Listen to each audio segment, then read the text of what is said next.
জামাত ইসলামের নেতাকর্মীদের জন্য একটা খুশির খবর, অনেকটা হই হই কাণ্ড রোডের ব্যাপার। দর্শক, আজকের ভিডিওটা শুরু করার আগেই একটা কথা বলে রাখি। আজ যা শুনবেন সেটা হয়তো আপনার রাতের ঘুমটাই উড়িয়ে দেবে। ভারতকে খুশি করে, সেনাবাহিনীকে খুশি করে ক্ষমতায় এসেছেন বিএনপি সরকার। এখন তারেক রহমান সাহেব দাঁড়িয়েছেন একটি আগুনের কুণ্ডুলির উপরে, না নড়তে পারেন না সরতে পারেন। দেশের ভিতরে হয়ে যাচ্ছে এক সপ্তাহের ভিতরে বিভিন্ন জায়গায় বিভিন্ন ঘটনা। ডক্টর মোহাম্মদ ইউনূসকে শেষ বয়সে রাষ্ট্রদ্রোহের মামলায় ফাঁসিয়ে জেলে খাটানোর দারুণ এক ফন্দি এঁটেছিলেন রাষ্ট্রপতি শাহাবুদ্দিন চুপ্পু। তবে চুপ্পুর সেই পরিকল্পনা এবার ভেস্তে গেছে।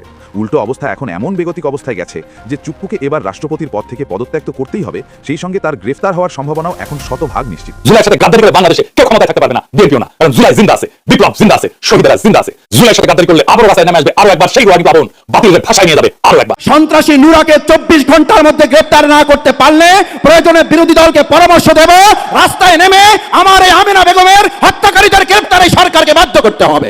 এমপি মুফতি আমির হামজাকে নিয়ে রাজনীতিতে তোলপাড়। আমির হামজা হিট। আওয়ামী লীগকে দেশে ফিরিয়ে আনার এবং রাজনীতিতে প্রাসঙ্গিক করে তোলার যে প্রচেষ্টা চালাচ্ছে সমস্ত দিক দিয়ে, এটা দলগতভাবে, রাষ্ট্রীয়ভাবে এবং তাদের তৃণমূল পর্যায়ে সব জায়গা থেকেই তারা ভীষণভাবে প্রচেষ্টা চালিয়ে যাচ্ছে যে আওয়ামী লীগকে তারা এখানে প্রতিষ্ঠিত করবে। প্রিয় দর্শক, বর্তমান বাংলাদেশে যে চলমান ঘটনাবলী ঘটছে তারই উপর বিশ্লেষণ করে বা তারই উপর নির্ভর করে আপনাদের সামনে অতি গুরুত্বপূর্ণ কিছু ভিডিও ফুটেজ নিয়ে হাজির হয়েছি। এমনকি দর্শক, আমি আশা করছি ভিডিওর শুরুটা দেখেই বুঝতে পেরেছেন আজকের নিউজটা কতটা গুরুত্বপূর্ণ হতে যাচ্ছে বা কতটা গুরুত্বপূর্ণ হওয়ার সম্ভাবনা রয়েছে। তো তাই বলবো প্রিয় দর্শক, যারা ভিডিওটি অন করেছেন তারা ভিডিওটি না টেনে সম্পূর্ণ মনোযোগ সহকারে দেখবেন, তাহলেই বুঝতে পারবেন আজকের ভিডিওর মূল রহস্য বা আসল ঘটনাগুলো। তো প্রিয় দর্শক, চলুন দেখে আসি সেই আজকের কাঙ্ক্ষিত ভিডিওগুলো। তবে তার আগে বলি, যারা এখন এই চ্যানেলটি সাবস্ক্রাইব করেননি তারা সাবস্ক্রাইব করে পাশে থাকা বেল আইকনটি বাজিয়ে দিবেন। আর যারা ইতিমধ্যে এই চ্যানেলটি সাবস্ক্রাইব করে রেখেছেন তাদেরকে অসংখ্য ধন্যবাদ। তো চলুন দর্শক, আমরা একটা লাইক দিয়ে ধারাবাহিকভাবে ভিডিওর সকল বিস্তারিত আলোচনা দেখে আসি। আওয়ামী লীগকে দেশে ফিরিয়ে আনার এবং রাজনীতিতে প্রাসঙ্গিক করে তোলার যে প্রচেষ্টা চালাচ্ছে সমস্ত দিক দিয়ে, এটা দলগতভাবে, রাষ্ট্রীয়ভাবে এবং তাদের তৃণমূল পর্যায়ে সব জায়গা থেকেই তারা ভীষণভাবে প্রচেষ্টা চালিয়ে যাচ্ছে যে আওয়ামী লীগকে তারা এখানে প্রতিষ্ঠিত করবে।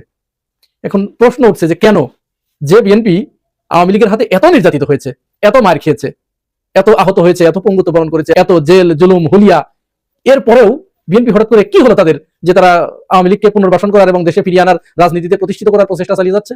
এই বিষয়ে আমাদের কাছে একটি গোপন খবর এসেছে, যে খবরটি খুবই হতাশাজনক এবং উদ্বেগজনক।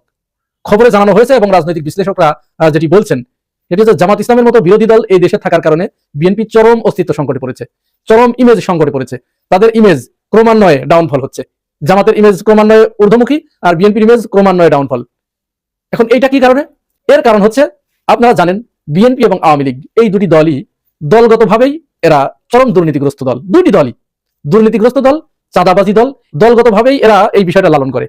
তারা চাঁদাবাজিকে প্রশ্রয় দেয়, তারা দুর্নীতিকে প্রশ্রয় দেয়। কারণ যেহেতু এই দেশের রন্ধ্রে রন্ধ্রে দুর্নীতি ঢুকে পড়েছে, এই দেশের সরকারি প্রতিটা কর্মকর্তা কর্মচারী ভীষণভাবে, মারাত্মকভাবে করাপ্টেড। বাংলাদেশে সরকারি চাকরি করে এবং সেখানে সুযোগ আছে ঘুষ খাওয়ার বা দুর্নীতি করার, এরকম একটি ব্যক্তি, ব্যতিক্রম কিন্তু কোনো উদাহরণে আসে না। এজন্য ব্যতিক্রমটা বাদ রাখেন, এক দুইজন হাতে গোনা থাকতে পারে, এছাড়া বাকি সবাই আপাদমস্তক দুর্নীতিবাজ, আপাদমস্তক করাপ্টেড। আর এই দুটি দলের নেতাকর্মী যারা আছে এরা অধিকাংশই দুর্নীতির সাথে জড়িত এবং চাঁদাবাজির সাথে জড়িত। অপরদিকে জামাত ইসলামের টপ টু বটম এরা দুর্নীতি তো দূরের কথা, চাঁদাবাজিরও ধার ধারে না। তার বাস্তব প্রমাণ আপনারা কিন্তু দেখছেন। এই যখন অবস্থা, অর্থাৎ একটি দল রাষ্ট্র ক্ষমতায় অধিষ্ঠিত, সেই দলের চাঁদাবাজিতে যখন চারিদিকে অতিষ্ঠিত জনগণ, মানুষের নাভিশ্বাস উঠে গেছে, চারিদিকে চাঁদা দিচ্ছে না, এই চাঁদা দেবে না, এর প্রতিবাদ করতে গিয়ে অনেকে তাদের জীবন হারাচ্ছে, বিভিন্ন জায়গায় হামলার সম্মুখীন হচ্ছে। আর বিএনপির যে সমস্ত চাঁদাবাজ কর্মী সমর্থকেরা রয়েছে তারা এই চাঁদা পেতে যেখানেই বাধাগ্রস্ত হচ্ছে সেখানেই হামলা চালাচ্ছে। অপরদিকে জামাত ইসলামের এমপি থেকে শুরু করে সমস্ত নেতাকর্মীরা যেখানে যেখানে তারা নির্বাচনে জয়ী হয়েছে সেই সমস্ত এলাকায় তাদের কনস্টিটিউশনাল এরিয়ায় গিয়ে তারা প্রকাশ্যে ঘোষণা দিচ্ছে যেখানে কেউ চাঁদাবাজি করতে পারবে না। এমনকি এনসিপি থেকে যে 6 জন বিজয়ী হয়েছে তারাও একই, অর্থাৎ পুরাই জামাত ইসলামের নেতৃত্বে যে 11 দলীয় জোট, এই জোটের প্রত্যেকটি ক্যান্ডিডেট নেতাকর্মী এরা দুর্নীতি থেকে সম্পূর্ণ মুক্ত, চাঁদাবাজি থেকে সম্পূর্ণ মুক্ত। তারা তাদের স্ব স্ব এলাকায় মানুষের কাছে এই খবর পৌঁছে দিচ্ছে, জনগণকে সাথে করে নিয়ে যখন এই খবরগুলো বলছে এবং জনমত সংগঠিত করছে যে তোমরা খবরদার চাঁদা দিবা না, চাঁদাবাজদের কোনো ঠাঁই নাই, তখন বিএনপির কি অবস্থা এবার চিন্তা করুন তো। একটি দল চাঁদাবাজের বিপক্ষে দাঁড়িয়েছে আর বিএনপি হাজার প্রচেষ্টা করেও তাদের দলীয় নেতাকর্মীদেরকে থামাতে পারছে না, কারণ তারা তো এই কাজ করার জন্যই এসেছে। তাহলে অবস্থাটা কি দাঁড়াচ্ছে চিন্তা করতে পেরেছেন? মানুষ কোন দিকে তাদের কেবলাটাকে ঘুরিয়ে নিবে? এরকম যদি আর 1-2 বছর চলতে থাকে তাহলে কি অবস্থা হবে? কি অবস্থা হবে? তার একটা উদাহরণ দেখেন, এই যে ট্রাক ড্রাইভার, দেখুন তিনি কি বলে, একটু শুনুন। সালাম আলাইকুম 64 জেলা নির্যাতিত ড্রাইভার ভাইরা, কি খবর? আশা করি যে সবাই ভালো আছেন। ঠিক আছে, চাঁদা এই যে চাঁদার হার, ঠিক আছে 50 টাকা, আগে ছিল 30 টাকা, এখন করলো 50 টাকা। এই যে আরেকটা, আগে ছিল 10 টাকা, এখন হলো 30 টাকা। ঠিক আছে, মৌলভীবাজার পৌরসভা। এই যে আরেকটা, আগে ছিল 20 টাকা, এখন হলো 50 টাকা, মাধবদী পৌরসভা। ঠিক আছে, চান্দা বলে না কিন্তু এটাকে বলে সমঝোতা। ঠিক আছে, সমঝোতায় যদি কেউ দিয়ে দেয় তাহলে কি এটাকে চান্দা বলা হয়? আপনারাই বলেন, এটা কিন্তু চান্দা না, এটা আমরা আপোষে দেই। কারণ রাস্তার মধ্যে লাড়ি লয়ে খালিব, আপোষে টাকা দাও, নাইলে তোমাদের গাড়ি গ্লাস ভাঙা লাগবো। ঠিক আছে, সবাই আপোষে টাকা দিবা, কোনো চাঁদা না, সমঝোতা। ঠিক আছে, সবাই সমঝোতার মাঝে টাকা দিবা, কোনো চাঁদার মাঝে না। ঠিক আছে, 64 জেলা নির্যাতিত ড্রাইভার ভাইদের দৃষ্টি আকর্ষণ করতেছি যে আমরা চাই সারা বাংলাদেশে যেন রাস্তার মধ্যে চাঁদা বন্ধ হয়ে যায়। ঠিক আছে, আর নাহলে আমরা গাড়ি বন্ধ করে দেবো। 64 জেলা ড্রাইভার ভাইরা আমরা মিললে একখানো মিললে গাড়ি বন্ধ করে দেবো, সারা বাংলাদেশ অচল করে দেবো আমরা। ঠিক আছে, কিন্তু মাগার কোনো চাঁদা দিতে রাজি না, বহুত চাঁদা দিছি।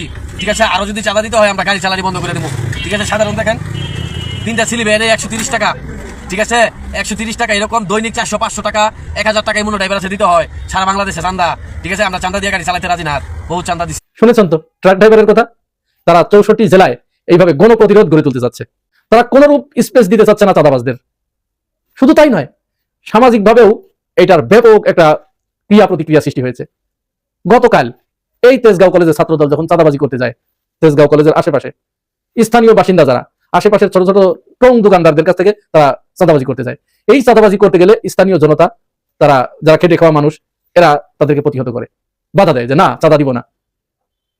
এই যে তারা অস্বীকৃতি জানায়, এই অস্বীকৃতি জানানোর কারণে ছাত্রদল গিয়ে স্থানীয় একটি ছেলের, এই যে ছেলেটা দেখুন, এই ছেলেটার উপরে হামলা করে তার চোখ পর্যন্ত উপড়িয়ে ফেলেছে।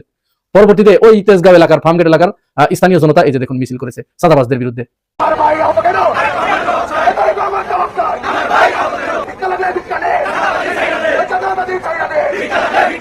এতে করে কি হচ্ছে?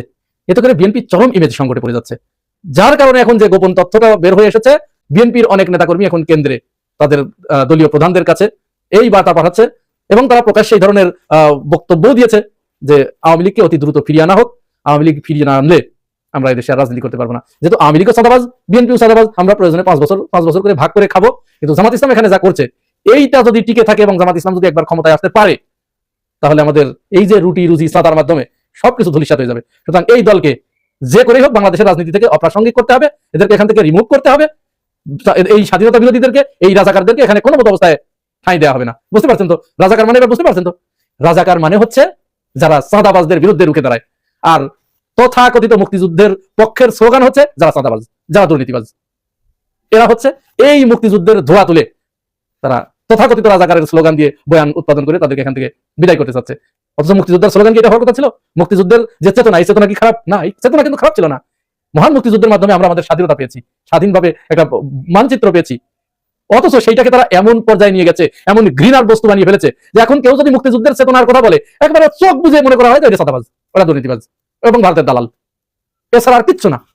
যাকে রাজাকার বলা হচ্ছে, যাকে স্বাধীনতা বিরোধী ট্যাগ দেওয়া হচ্ছে, এই লোকটা নিঃসন্দেহে চাঁদাবাজের বিরুদ্ধে, নিঃসন্দেহে সে দুর্নীতি মুক্ত একটা মানুষ এবং সে তার ব্যক্তিগত এবং পারিবারিক জীবনে সৎ মানুষ।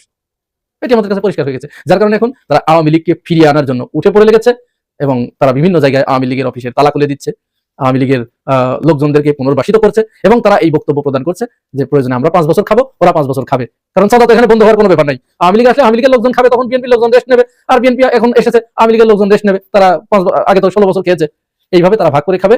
জামাতকে তারা এইখানে কোনো মতো অবস্থায় স্পেস দিতে তারা রাজি নয়। এখন প্রশ্ন যেটি দেখা দিয়েছে, জনগণ এই সমস্ত চাঁদাবাজদের এই দুরভিসন্ধি যে দুই দল ভাগ করে খাবে, এই সুযোগ, এই দুরভিসন্ধি বাস্তবায়ন হতে দেবে কিনা সেটি দেখার বিষয়। রাষ্ট্রপতি মোহাম্মদ শাহাবুদ্দিন গণমাধ্যমে যেসব কথা বলেছেন তা তার শপথ ভঙ্গের শামিল। তার দায়িত্ব ছিল সকল ভয়ভীতির ঊর্ধ্বে উঠে সংবিধান সমুন্নত রাখা, কিন্তু তিনি তা রাখতে পারেননি। সংসদের প্রথম অধিবেশনেই তাই তাকে অভিশংসনের প্রস্তাব আনবে সংসদ সদস্য।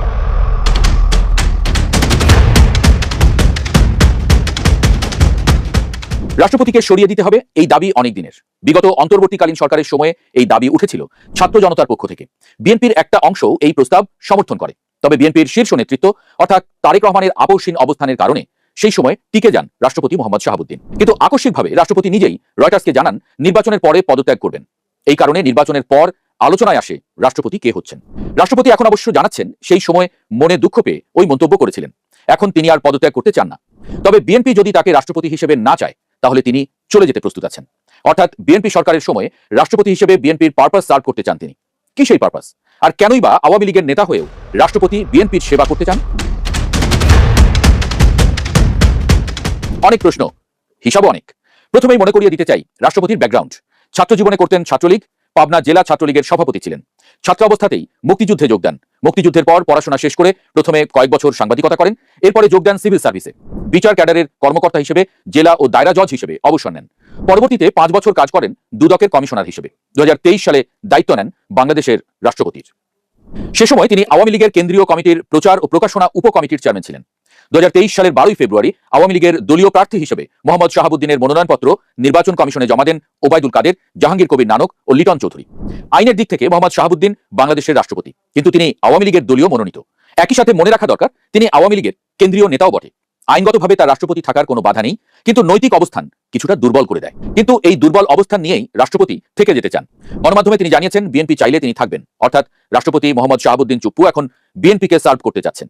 কিন্তু তিনি কি আসলেই বিএনপিকে সার্ভ করতে পারবেন? কারণ এই চুপ্পুই তো 2001 থেকে 6 সাল পর্যন্ত বিএনপি সরকারের দুর্নীতি, সন্ত্রাস, নির্যাতন অনুসন্ধান কমিটির চেয়ারম্যান ছিলেন। সেই কমিটি বিএনপি নেতাদের বিরুদ্ধে ব্যবস্থা গ্রহণের জন্য তাদের সুপারিশ গেজেট আকারে প্রকাশ করে। এখন তাহলে কিভাবে বিএনপির উপকার করবেন তিনি?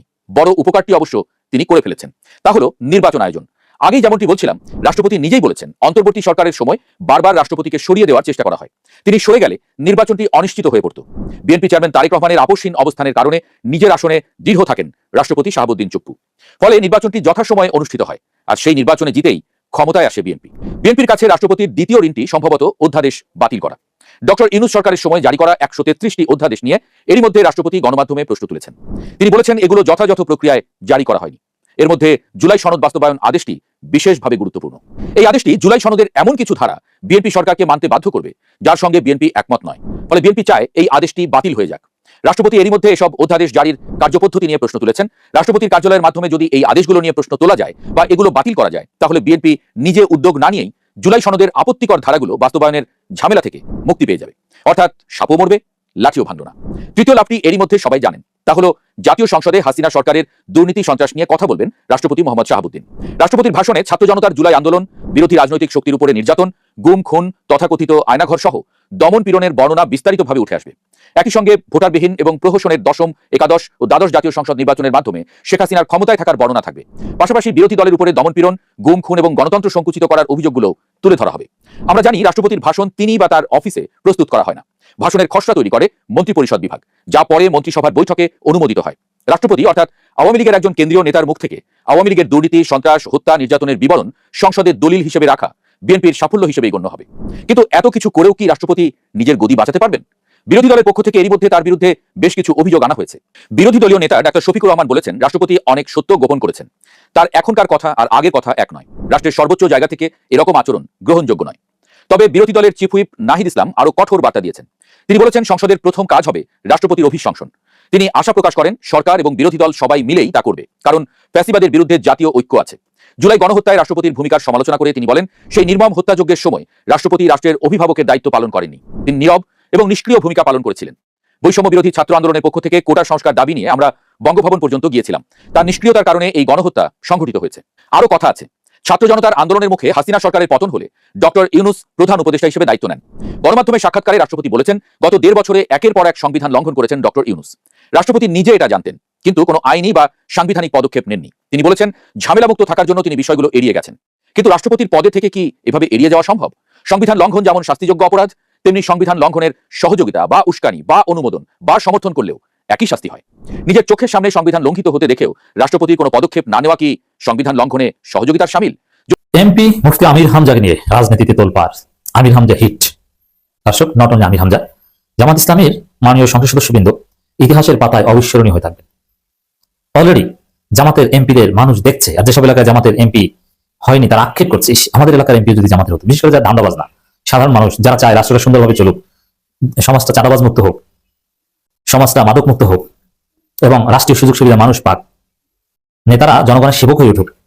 আমরা নেতাদের সিরিয়াল পাবো না তা না, বরং নেতারা আমাদের সিরিয়াল ধরবে। নেতারা আমাদের ডেকে ডেকে এমপিরা আমাদের দাঁড়ে দাঁড়িয়ে আসবে। সাধারণত মানুষ যেটা ইউনিয়ন পরিষদের মেম্বার থেকে এক্সপেক্ট করে যে সুখে দুঃখে হাটে বাজারে সব জায়গায় আমরা মেম্বারকে পাবো, মেম্বারের সাথে সালাম দিব, ডাকবো, কোলাকুলি করবো। জামাত এমপিদের ক্ষেত্রে সেটা হচ্ছে। জামাত এমপিদের মানুষ সুখে দুঃখে পাচ্ছে। 5 টাকার ক্ষতিরও বিচার দিচ্ছে জামাত এমপির কাছে, যেটা মেম্বারের কাছে মানুষ প্রত্যাশা করে না। সত্যিকার অর্থে এই জামাতের এমপিরা ইতিহাসে অবিস্মরণীয় হয়ে থাকবে। আমরা জামাতের এমপিদের কার্যক্রমে সোনালী যুগের, খোলাফায়ে রাশিদার যুগের জনপ্রতিনিধিদের প্রতিচ্ছবি দেখতে পাচ্ছি। হ্যাঁ, এটা তো হবেই, কারণ জামাতের এমপিরা খোলাফায়ে রাশিদার অনুসারী। তাদের কিছু বৈশিষ্ট্য তাদের মধ্যে তো আসবেই। রাতের আধারে তারা মানুষের সেবায় নিয়োজিত থাকে।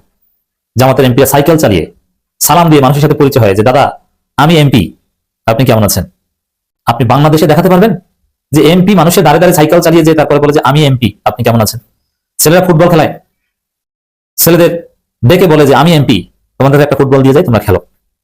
স্বেচ্ছায় দেয়, এই ফুটবল নিয়ে ঘুরে। আপনি চিন্তা করছেন এটা কেউ বাংলাদেশে এটা সম্ভব? বাংলাদেশে কি হয়, আওয়ামী লীগ বিএনপির এমপিদের চতুর্সীমানায় কোনো লোক যেতে পারে না। এমপিদের যে চামচা, সেই চামচাদের ম্যানেজ করে তাদের শিডিউল পেতে 1 মাস 2 মাস লেগে যায়, এবং অনেকে কিছু কখনোই পাবে না। কেউ কল্পনা করতে পারেন যে আপনার এলাকায় বিএনপির এমপির সাথে আপনি দেখা করবেন, আপনি ফুল নিয়ে যাবেন কিংবা তার কাছ থেকে একটা ফুটবল নিয়ে আসবেন, একটু চা খাবেন একসাথে? না, আপনি পারবেন না। আপনি বিএনপি দর্শক হলে আপনি চ্যালেঞ্জ করেন, আমার কমেন্ট বক্স ছবি দিবেন, ইনবক্স, আপনার ছবি আমি ফেসবুকে পোস্ট করবো। আপনি পারবেন না, আপনি যদি নির্দিষ্ট বলয়ের চামচা না হন। কিন্তু জামাতের এমপিরা, আপনি একটু খবর পাঠান যে অমুকে দেখা করতে বসে, সে এসে আপনার বাসায় দেখা করে যাবে। আপনি খাবার দাওয়াত দেন, আপনার কাছে এসে খেয়ে যাবে। কোনো পুলিশ প্রোটোকল, চামচা প্রোটোকল লাগবে না। রাস্তায় জামাতের এমপিদের গাড়ি থামিয়ে বাচ্চারা ছবি তুলে। তো তার মধ্যে আমি যেটা, এটা সোনালী যুগের সেই প্রতিচ্ছবি আমরা দেখতে পাচ্ছি। ইতিহাসের পাতায় এটা লেখা থাকবে যে once upon a time there were 68 MPs of Bangladesh Jamaat Islami who did so so so so so, এটা করেছিল। এটা আপনারা দেখতে পারবেন। আজ থেকে 50 বছর পর এভাবে মানুষ রিড করবে। জামাত ক্ষমতায় গেলে আজীবন তার ক্ষমতা থাকবে না, তখনও মানুষ এভাবে বলবে যে একসময় জামাত ক্ষমতা ছিল, তারা এই এই এই করেছিল। মাওলানা মতিউর রহমান নিজামী, আলী হাসান মুজাহিদ যেরকম ইতিহাসের পাতায় স্বর্ণাক্ষরে লেখা আছেন, বাংলাদেশের ইতিহাসে শুধু 2 জন মন্ত্রী বলতে পেরেছেন, এবং 2 জন মন্ত্রী সার্টিফিকেট পেয়েছেন যে 1 পয়সা দুর্নীতি তারা করেননি। দূরবীন দিয়ে খুঁজেও তাদের মন্ত্রণালয়ে 1 পয়সা দুর্নীতি আবিষ্কার করতে পারেনি। জামাতের মন্ত্রীরা রাষ্ট্রীয় সফরে গিয়েছে, সবাই অতিরিক্ত খরচ নেয়, আর জামাতের মন্ত্রীরা খরচ ফেরত দেয় যে আমার এত টাকা তো লাগে নাই, নেন। চিন্তা করেছেন এটা জামাতের মন্ত্রীদের ক্ষেত্রে হয়েছে? তো এখন তো সোশ্যাল মিডিয়ার যুগ, এই কারণে জানাটা আরো সহজ। আর তখনকার সময় জামাতের এমপিদের এই বিরল দৃশ্য মানুষ তেমন একটা জানতো না। আমরা জানি জামাতের সাতক্ষীরার এমপিদের নিয়ে অনেক কথা প্রচলিত আছে। টিনের ঘর, মাদ্রাসার শিক্ষক, এমপি নিজে গরু বাঁধেন, গরুকে ঘাস খাওয়ান, গরুকে পানি দেন। সাংবাদিক বা পুলিশ খুঁজতে যায় যে এমপি কোথায়, দেখে যে এমপি গরু বাঁধতে গেছে, যে দাঁড়ান এমপি গরু বেঁধে আসে, লুঙ্গি পরে ঘুরে। আপনি চিন্তা করছেন? তো জামাতের এমপিদের মধ্যে আমির হামজা সবচেয়ে বেশি হিট। এখন পর্যন্ত জামাতের 68 জন এমপির মধ্যে, বা জামাত এনসিপি জামাত জোট মিলিয়ে 77 জন এমপির মধ্যে বেস্ট পারফরমেন্স করেছে আমির হামজা। অবশ্য আরো অনেকে ভালো করছেন, তবে আমির হামজাটা হিট হচ্ছে কারণ আমির হামজার ব্যাপক জনপ্রিয়তা থাকার কারণে। আমির হামজাকে নিয়ে মিডিয়া রিপোর্ট করলে টিআরপি পায়। আমির হামজার বক্তব্য একটু উল্টোপাল্টা হিসেবে বা বিকৃত করে অনেকে প্রচার করে, করুক, কিন্তু জাতি দেখছে যে আমির হামজা কি করে। আমির হামজা কার্যক্রমের মতোই অন্য সব এমপিরাও কার্যক্রম চালায়, কিন্তু আমির হামজা একটা মিডিয়া আসে, অন্যটা মিডিয়া আসে না। তো যেভাবে হোক না কেন আমির হামজার কার্যক্রম সবচেয়ে বেশি হিট। আমির হামজা এখন পর্যন্ত 2026 সালে সেরা এমপি। আমির হামজাকে নিয়ে আমার ঢাকা বিশ্ববিদ্যালয়ের শিবিরের সাবেক ভাইরা বিভিন্ন ফোরাম এবং বিভিন্ন ইন্টারনাল বুদ্ধিভিত্তিক গ্রুপে তাকে নিয়ে ব্যাপক সমালোচনা করতো। আমি তাকে ডিফেন্ড করতাম, একটু এলিট ক্লাসদের মধ্যে আমি তাকে ডিফেন্ড করতাম, অন্য কেউ আমির হামজার পক্ষে ছিল না। ব্যাপক ঢাকা বিশ্ববিদ্যালয় শিবিরের বেশ কয়েকজন সাবেক সভাপতি আর অনেক বিখ্যাত লোক, আমি নাম বলবো না, তারা খুব নাক ছিটকিয়েছিলেন যে আমির হামজাকে নমিনেশন দিয়েছে, অথচ আমির হামজা বিপুল ভোটে জিতেছে, প্রায় 60,000 কাছাকাছি ভোটে জিতেছে। এবং কার্যক্রম দেখেন এখন কি করছে। আমির হামজার হ্যাডম দেখেন। আমির হামজা হালকা পাতলা অল্প বয়সী একটা ছেলে, এবং অসুস্থ কিংবা জেলে নির্যাতনের ফলে তার ব্রেইনও স্বাভাবিকভাবে কিছুদিন কাজ করছিল না, তার স্মার্টনেস অনেকটা হারিয়ে গিয়েছিল। এখন আমির হামজার মধ্যে ভাব দেখছেন, পুলিশ ম্যাজিস্ট্রেট নিয়ে তার যে পথ চলা, সুপার স্মার্ট, জনগণের আশাকাঙ্ক্ষার প্রতীক, জাতীয় এমপি, কুষ্টিয়ার এমপি, পুরো বাংলাদেশের এমপি হচ্ছেন মুফতি আমির হামজা। মানুষ আমির হামজার কাছে ফ্যামিলি কাজ চায়। আমির হামজা এত সুন্দরভাবে সবকিছু বোঝাচ্ছেন, প্রত্যেকটা এলাকায় প্রত্যেকটা সেক্টরে হাত দিচ্ছেন। প্রিয় দর্শক, আমি আশা করছি ভিডিওটি সম্পূর্ণ মনোযোগ সহকারে দেখেছেন। সেই সাথে ভিডিও সম্পর্কিত কোনো তথ্য বা মতামত থাকলে কমেন্ট বক্সে জানিয়ে যাবেন। আজকের মতন এখানে শেষ করছি, ফিরে আসছি আগামী দিনে নতুন একটি টপিক নিয়ে। সে পর্যন্ত সবাই ভালো থাকবেন। আল্লাহ হাফেজ।